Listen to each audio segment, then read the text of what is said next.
Hello, beautiful beings. You know, I thought I knew what we were going to talk about, but I don't. I don't know. Because every time this is about my fourth try trying to record a video, and I'm still feeling compelled to record a video, but I feel like my mind had an idea of what we were going to talk about, but that's not it. Ancients, what would you like to talk about?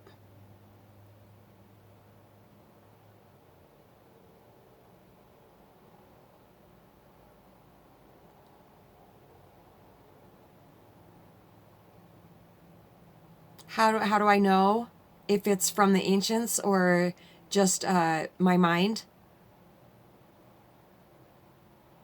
Because when I ask a question, if an answer comes right away, that's my mind. And thoughts are coming in right now, but they're on my peripheral. And I am just staying present and not turning my attention to any specific thought that's coming in. And so, yes, the information that comes through from the ancients does come through my mind, but it feels more like it comes from here. And there's a flow behind it, not to where I'm like, oh, okay, yeah, okay, I think we should talk about that. It's just claircognizance. It's just clear knowing. It just all seems to happen at once with very, very little thought activity. The natural state of mind, the natural use of our mind. What a relief.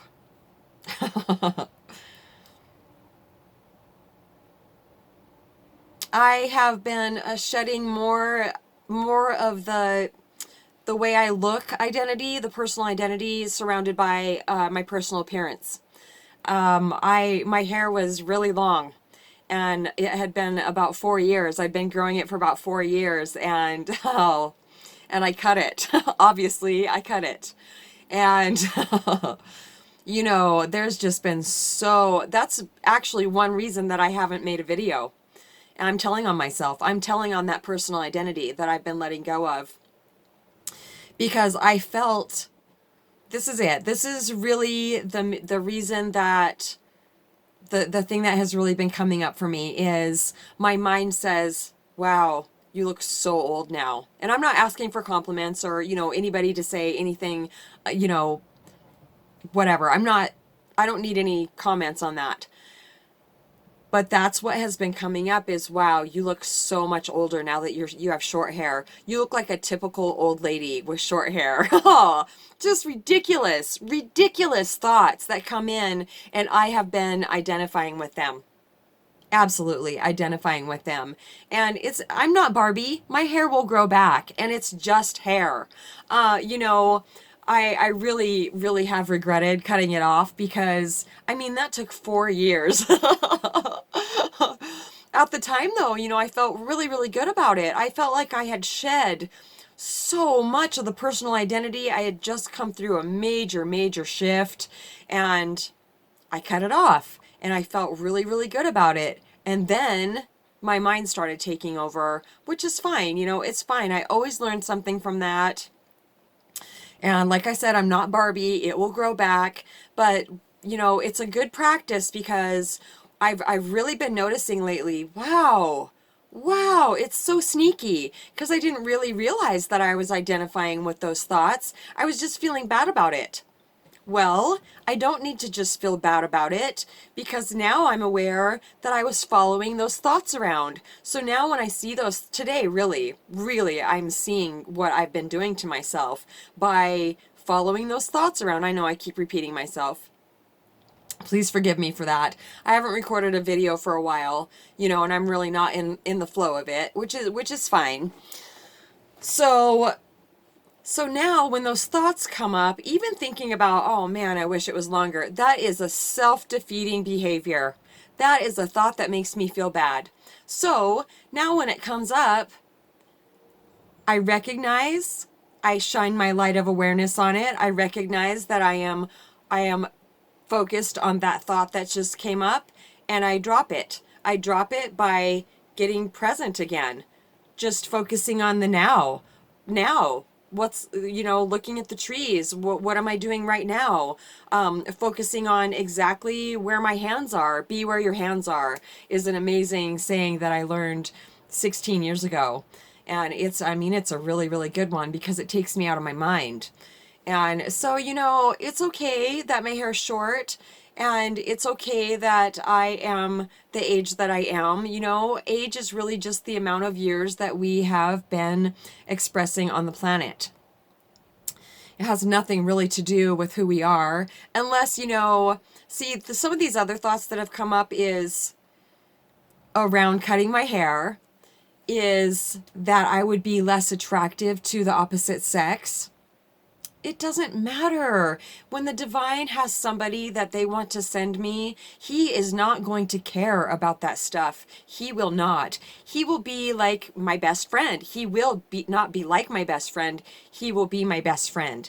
And best friends tend to not see any of that stuff. That's all from the personal conditioning about how romance should be. Oh my gosh, since we were little, Cinderella, all these different stories about, I'm even the movie Pretty Woman. Are you kidding me? I loved that movie, but the more I thought about it over the years, that's not romantic. That's not romantic at all. She was a prostitute and got saved by a rich guy after she was his prostitute? No, that's not divine partnership. That's not divine love. Not from where I'm seeing from. No way, man. Oh my gosh. So there's been a lot of that personal identity to shed. And as our physical forms do get older,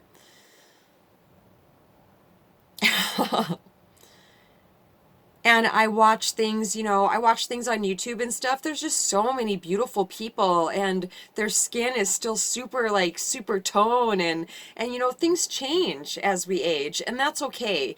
I am really learning to embrace that. I'm still really strong. I do a lot more stretches and I take a lot more vitamins. Oh yeah, like these right here, I just discovered Alive 50 Plus. Oh my gosh, they give me energy all day long. It's crazy. It is absolutely amazing. I can just be through this move and stuff, I just got super tired. And because, of course, I just wanted to get everything put away. It's not that big of a space. I'm not complaining. It's just not that big of a space. So, I didn't really feel like I had room to just leave everything and really take my time. Plus, I have a hard time just letting things sit. I'm learning.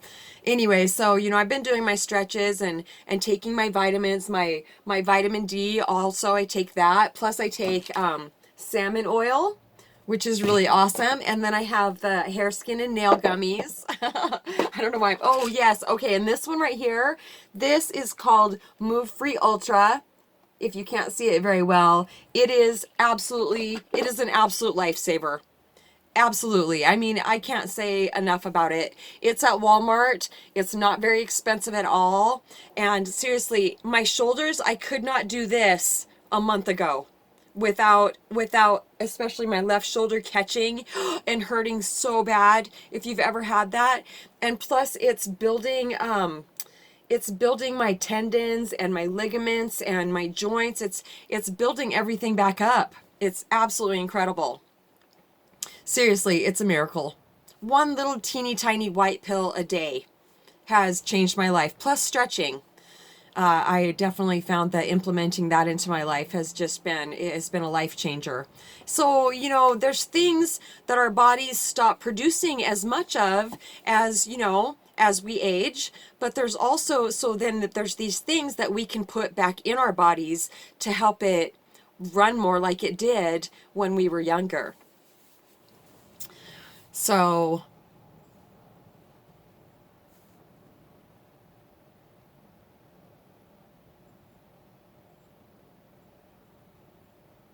in my last video, I mentioned that it doesn't matter what it is that a person is thinking about. If they're overthinking, I'll just speak for myself. It did not matter what I was thinking about. If I was overthinking and I could not stop thinking about that certain thing, I absolutely had to talk to somebody.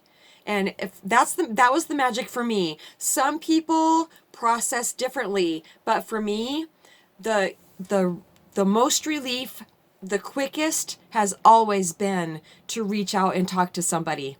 Somebody that I trust, somebody that I love, and I mean, I have always been blessed with somebody that I can reach out to and talk to.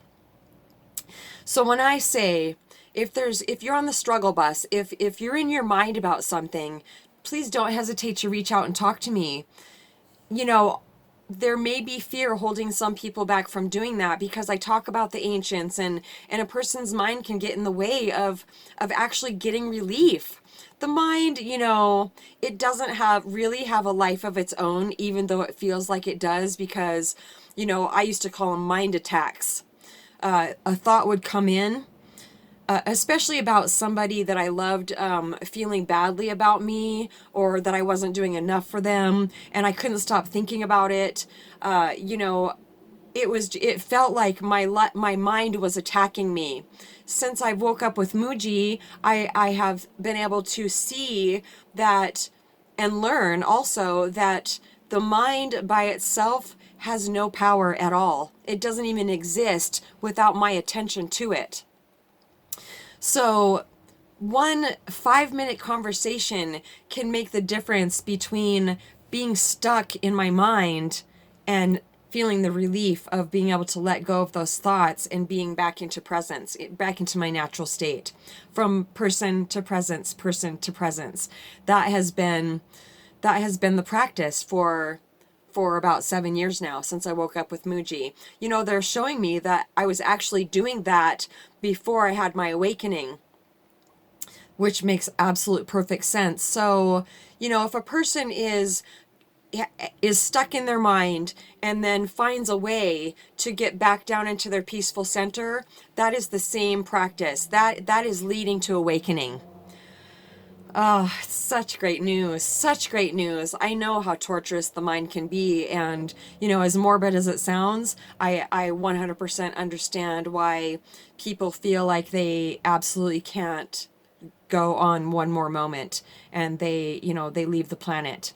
I highly recommend and downright beg you to not do that, because from where I'm seeing, you'll just have to come back and do it all over again. Seriously.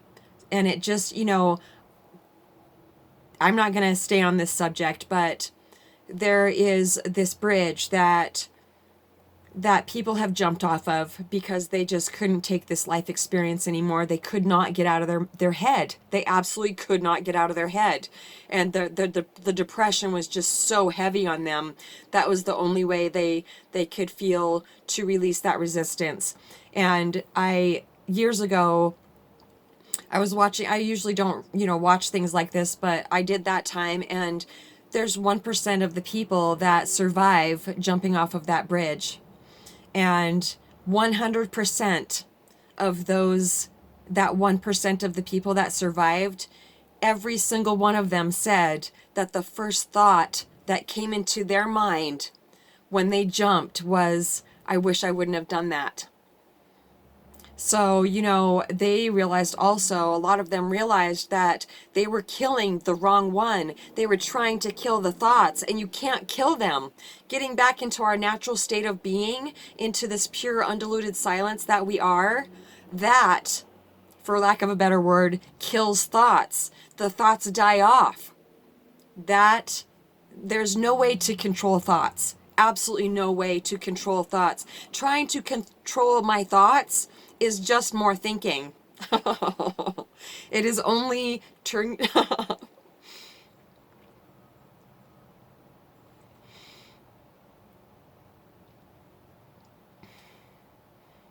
I'm only crying because there was a time I had no clue. Didn't have a clue. Now it's just so beautiful because it's so obvious to me now, and it can be obvious to you too. And getting back to presence, is the only way to escape the torture of relentless thought. Power off. I feel like that's going to make my video skip, so I'm going to say I love you so much, and I will talk to you really, really soon.